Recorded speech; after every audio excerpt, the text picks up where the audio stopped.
అతడే ఒక సైన్యమురా, అతడే మన ధైర్యమురా, మన గుండెల చప్పుడురా, తల వంచడు ఎప్పుడురా. ఎవరిదో ఈ పాట యాదుకుంటా. నిఖార్సైన వార్తలు రాసే జర్నలిస్టుది. పాపం గసవంటి జర్నలిస్టును ఏం చేస్తుర్రు అంటే ఎట్ట పానం వీళ్ళని ఉద్ధరిస్తుందో ఏం కథ కానీ. ఇక చూడు ఎట్లా ఉంది కథ.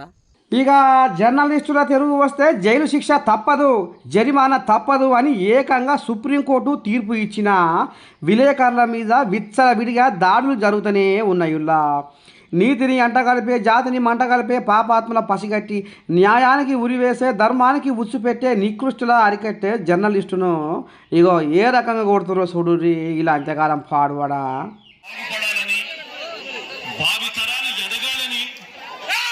పేదవాడి తరపున పేదవాడి కోసం మనం యుద్ధం చేస్తా ఉన్నాం. సిద్ధం అని చెప్పి ప్రతి పేదవాడి తల్లి.